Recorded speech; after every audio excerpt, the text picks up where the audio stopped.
अस्सलाम वालेकुम दोस्तों, इनसाइड बाय मौज़म फ़खर में खुश आमदीद। एक वीडियो मंजर आम पर आई है और वो वीडियो है नवाज शरीफ साहब की। और नवाज शरीफ साहब की इस वीडियो में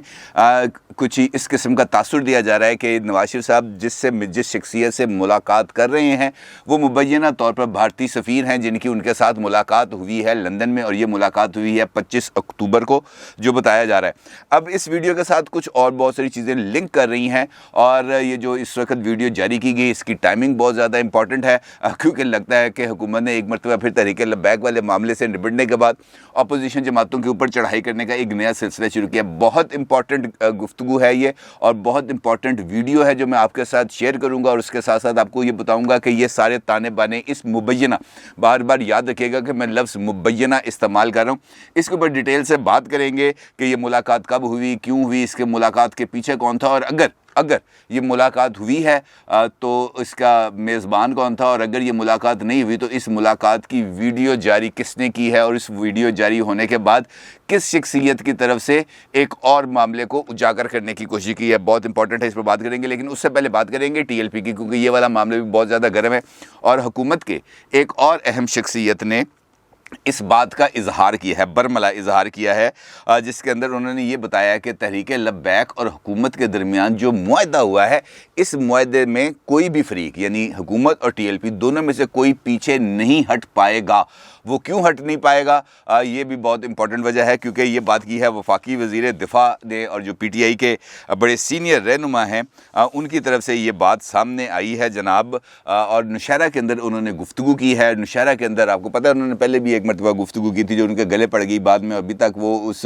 गुफ्तगू का जो धोना है वो धो रहे हैं। खैर, परवेज़ खटक साहब की बात कर रहा हूँ। परवेज़ खटक साहब ने मीडिया से गुफ्तगू की है नौशहरा में, और उसमें उन्होंने इशारा दिया कि टीएलपी और हुकूमत के दरमियान जो मुज़ाकरात हुए हैं, ये मुज़ाकरात किसने कराए, क्यों कराए, और अब क्यों ये दोनों फरीक एक दूसरे से पीछे नहीं हट सकते। परवेज़ खटक साहब का ये कहना था कि जनाब हुकूमत और टीएलपी के दरमियान तय पाने वाले मुआहदे से कोई पीछे नहीं हट पाएगा। कबल अज़ वक्त इलेक्शन नहीं होंगे, अपोजिशन दिन में ख्वाब देखना छोड़ दे। बल्दियाती इलेक्शंस केपीके के अंदर अनाउंस कर दिए गए हैं, 2 मरहलों में ये इलेक्शन होंगे, और पीडीएम अगर चाहती है ये देखना कि केपीके के अंदर उसकी क्या हैसियत है, तो वो इन बल्दियाती इलेक्शंस में सामने आए। आटे चीनी दाल का सार्ब का भाव उनको मालूम हो जाएगा, और उनको पता चल जाएगा कि असल हकीकत क्या है, लोग अवाम इमरान खान के साथ हैं या इमरान खान साहब के साथ नहीं है। जो इम्पोर्टेंट नुकता है उनके इस गुफ्तगू का वो वही है जो टीएलपी और हुकूमत है, जिसके अंदर उनका ये कहना है कि कोई पीछे नहीं हट सकेगा। उसकी वजह है, जिस तरह फहद हुसैन साहब ने अपने एक ट्वीट में इस बात का इंकशाफ किया था,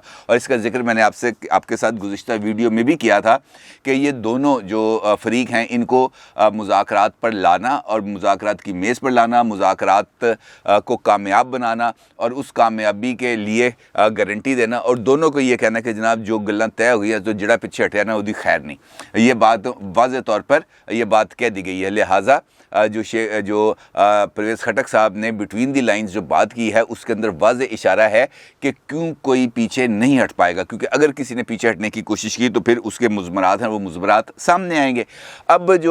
जिस तरह मैंने आपसे कहा कि पीटीआई एक मरतबा फिर अब अपोजिशन के दरपे होने लगी है, और ये सोचे समझे बगैर कि ये जो इस वक्त सीन चल रहा था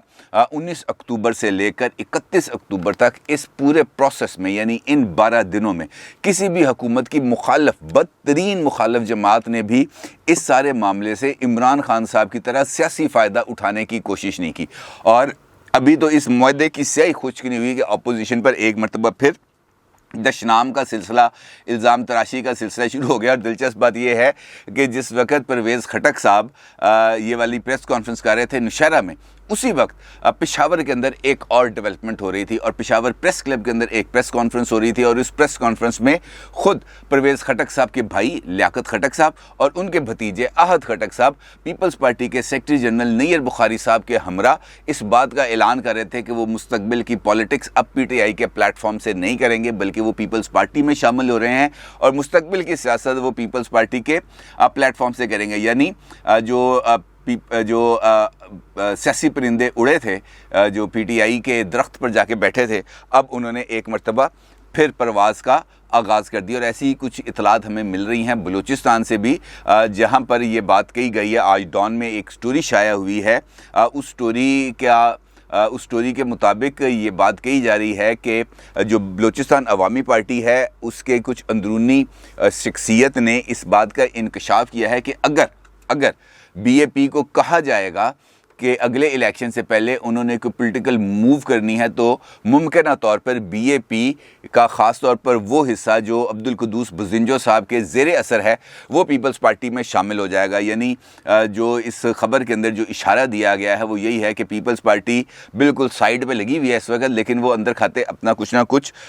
जो रोल है वो प्ले कर रही है और शायद उसको किसी भी जगह से कोई बैकिंग भी मिलना शुरू हो गई है। और डॉन की ये स्टोरी इस हवाले से इसका स्क्रीनशॉट अब अपनी इस वक्त स्क्रीन पर देख रहे हैं, उस स्टोरी में इस बात के वाज़े इशारे मिल रहे हैं। खैर, अब बात करते हैं उस खबर की जिसका मैंने आपसे गुफ्तगू के आगाज़ में जिक्र किया, यानी नवाज शरीफ साहब की मुबैना मुलाकात। इस मुलाकात की तफसील आपसे बताने से पहले ये वीडियो देखें जो इस वक्त आपकी स्क्रीन पर आपको नज़र आ रही है और गौर से देखिएगा ये वीडियो आपने देखी बहुत थोड़ी सी है, 19 सेकंड की ये वीडियो है और उस वीडियो में एक ब्लैक कलर की कार है जो आते हुए नज़र आ रही है और उसका जो नंबर प्लेट है उस पर फोकस करने की कोशिश की गई है। येलो कलर की नंबर प्लेट है जिस पर लिखा हुआ है IND1। गाड़ी पर फोकस है और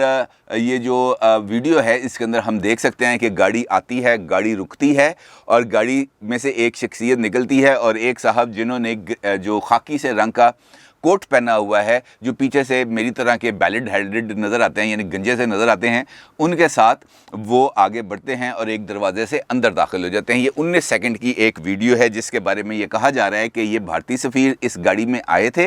भारतीय हाई कमिश्नर आए थे इस गाड़ी में और उन्होंने नवाज शरीफ साहब के साथ मुलाकात की। अब अगर हम नवाज शरीफ साहब की मुख्तलिफ ट्विटर पर वीडियोस देखें या सोशल मीडिया पर वीडियोस देखें तो हमें नज़र आता है कि नवाज शरीफ साहब जो हसन साहब का जो ऑफ़िस है अमूमन मुलाकातों के लिए उस ऑफ़िस को यूज़ करते हैं और ये वो जगह जो आपको इस वीडियो के अंदर नज़र आ रही है, एक बहुत बड़ा ब्लैक गेट है और इस तरह लगता है जैसे हाइड पार्क के अंदर नवाज शरीफ साहब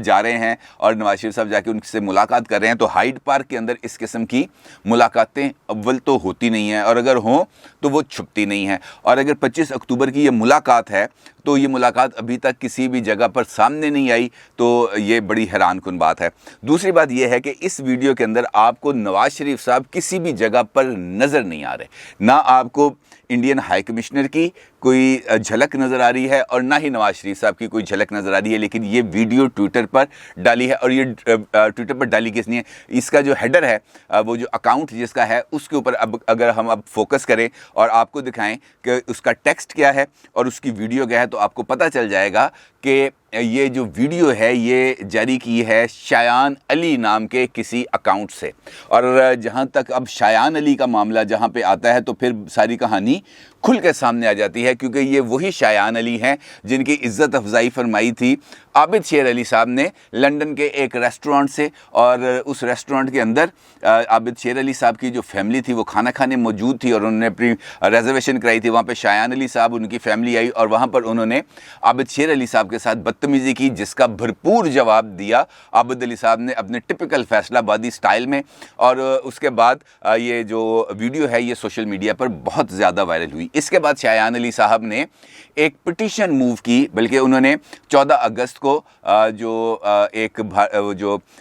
बरतानवी वज़ीर आज़म हैं उनके घर के बाहर एक मुज़ाहरा भी किया जिसके अंदर उन्होंने मुतालबा किया कि नवाज शरीफ साहब इलाज की घर से आए थे लेकिन यहाँ पर वो कोई इलाज नहीं करे और ये पाकिस्तान से मुबैना तौर पर दौलत है वो लूट के लाए हैं, लिहाजा इनको पाकिस्तान से इनको इंग्लैंड से बाहर निकाल दिया जाए। ख़त भी लिखा उन्होंने एक 10 डाउनिंग स्ट्रीट में, उसकी भी तस्वीर वायरल हुई कि जाके वो ख़त वहाँ पर जो चीफ़ सिक्योरिटी ऑफिसर हैं 10 डाउनिंग स्ट्रीट के जो बरतानवी वज़ीर आज़म की सरकारी रिहाइशगाह है वहाँ पे जाकर उन्होंने वो ख़त भी रिसीव कराया। उसके बाद उन्होंने एक पिटीशन, ऑनलाइन पिटीशन जारी की जिसके अंदर उनका ये कहना था कि ये मैं 1 लाख अफराद इसके ऊपर इस ऑनलाइन पिटीशन पर दस्तखत करेंगे जिसके बाद ये मामला चल जाएगा बरतानवी पार्लियामेंट में और बरतानवी पार्लियामेंट इसके ऊपर अब बहस करने पर मजबूर हो जाएगी। ये मैं आपको शायान अली साहब का बैकग्राउंड इस वजह से बता रहा हूँ ताकि आपको कॉन्टेक्स्ट की बहुत अच्छी तरीके से समझ आ जाए और उसके बाद जो अगली बात मैं आपको बताऊँगा तमाम चीज़ें खुल के सामने आ जाएंगी कि ये किस किस्म का प्रोपेगेंडा है और ये प्रोपेगेंडा क्यों किया गया। अब शायान अली साहब ने जो पिटीशन मूव की उसके बाद यहाँ पर जो हुकूमत के हमायत याफ्ता एंकर्स हैं और जो यूट्यूबर्स हैं उन्होंने इसके ऊपर बेशुमार वीडियोस की और ये बताने की कोशिश की कि शायान अली साहब बहुत ज़्यादा कौमी खिदमत सर अंजाम दे रहे हैं, उनसे बढ़कर इस वक्त पाकिस्तान का कोई वफादार नहीं। लेकिन 4 माह गुजरने के बावजूद भी वो जो ऑनलाइन पिटीशन है उस पर अभी 1 लाख अफराद ने दस्तखत ना तो किए हैं और ना ही वो पार्लियामेंट के अंदर अभी जाकर वहाँ पर पेश हुई है और ना इस पर बहस हुई है। अब ये इररेलेवेंट हो रहे थे, लिहाजा इसी एक अकाउंट से ये वाली वीडियो जारी की गई और ये साबित करने की कोशिश की गई कि लंदन के अंदर नवाज शरीफ साहब की जो सरगर्मियां हैं वो मुबैना तौर पर पाकिस्तान मुखालिफ सरगर्मियां हैं, क्योंकि पहले उनकी जो एक ऑफिशियल मुलाकात हुई थी उस वक़्त यानी साबका अशरफ गनी साहब की काबीना के एक रुकन से, हमदुल्ला साहब उनका नाम था, शायद मेरा नाम अब ज़हन में नहीं आ रहा, तो उनके साथ उनकी जो मुलाकात हुई थी उस मुलाकात को लेकर भी पाकिस्तान के अंदर बहुत ज़्यादा हंगामा आराई मचाई गई थी, लेकिन वो मामला फिर रुक गया। अब ये वीडियो 25 अक्टूबर की, याद रखिएगा ये डेट, 25 अक्टूबर को शायान अली ने अपने अकाउंट पर पोस्ट की और उसके बाद इस वीडियो का किसी जगह पर किसी हवाले से कोई जिक्र नहीं आया, क्योंकि ना तो गाड़ी का पता चल रहा था कि गाड़ी कोई ड्राइवर चला रहा था, उसके अंदर कोई शख्सियत बैठी हुई थी वो, और जो शख्सियत बैठी हुई थी वो वाक़ईतन इंडियन एम्बेसडर थे या इंडियन हाई कमीशन के कोई रुकन थे, और ना ही वो जिससे मुलाकात कर रहे थे उसका चेहरा भी सामने नहीं आ सका कि वो नवाज शरीफ साहब थे या मैं था, क्योंकि हम दोनों अगर देखें तो पीछे से सर एक जैसे ही लगेंगे, तो कोई चीज़ क्लैरिटी में नहीं आई। अब इसी वीडियो की बुनियाद पर शहबाज गिल साहब ने एक किया ट्वीट, और उस ट्वीट के पीछे भी उसको साबित करने की कोशिश की, वो जो सह हुई कल मरीम नवाज साहिबा से, जो उन्होंने एक वीडियो शेयर कर दी और जब उनको एहसास हुआ कि ये उनसे गलती हुई है तो उन्होंने वो वीडियो डिलीट कर दी। इंसान है, गलती हो जाती है, इसमें कोई ऐसी बात नहीं। अब इसको रंग दिया जो शहबाज गिल साहब ने, ये ट्वीट आप अपनी स्क्रीन पर इनका मुलाजा फरमाएं। वो ये फरमाते हैं कि अफगानिस्तान के मामले में बदतरीन शिकस्त के बाद हमारे हमसाये ने नई चाल चल दी है। पिछले हफ्ते लंदन में होने वाली एक मुलाकात में नवाज शरीफ को ये टारगेट सौंपा गया कि वो बलूचिस्तान के बारे में मनफी प्रोपेगेंडा करें। इस सिलसिले को आगे बढ़ाने के लिए पहले ट्वीट किया, फिर डिलीट किया, फिर दोबारा ट्वीट किया गया। अब ये जिस ट्वीट का जिक्र कर रहे हैं ये है वो मरीम नवाज साहिबा का वो ट्वीट जिसके अंदर उन्होंने एक वीडियो शेयर कर दी थी। ये वीडियो थी इनफैक्ट जो आईसीसी का आपको मालूम है इवेंट हुआ था 2019 के अंदर।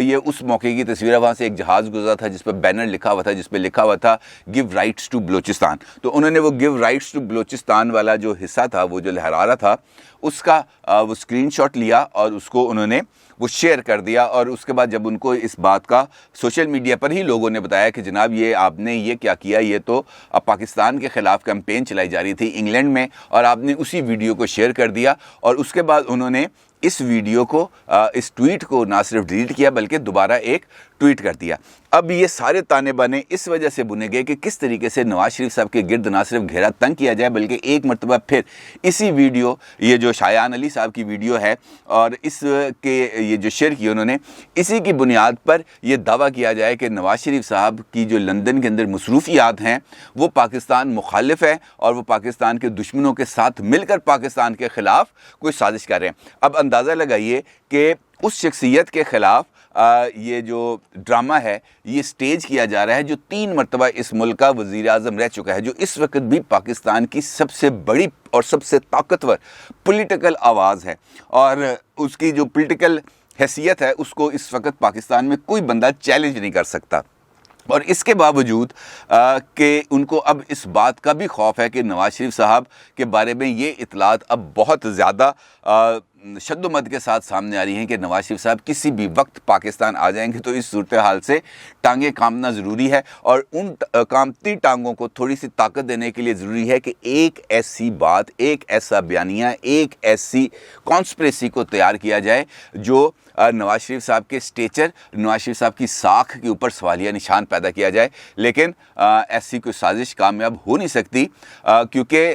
नवाज शरीफ साहब, जिस तरह मैंने आपसे बताया कि इस वीडियो, इस सारे जो सीक्वेंस मैंने आपको बताया, शायान अली साहब की वीडियो, 25 अक्टूबर की वीडियो, फिर मरीम नवाज साहिबा का ट्वीट और फिर इन दोनों चीज़ों को जोड़ के शहबाज गिल का ट्वीट, ये सिंपल इस बात की निशानदेही करता है कि ये सिर्फ़ और सिर्फ कोशिश है नवाज शरीफ साहब को एक मरतबा फिर मलाइन करने की और उनकी साख पर कीचड़ उछालने की। इसके अलावा इससे बढ़कर और कुछ नहीं है। अपनी राय का ज़रूर इज़हार कीजिएगा। आपका बहुत शुक्रिया। अल्लाह हाफ़िज़।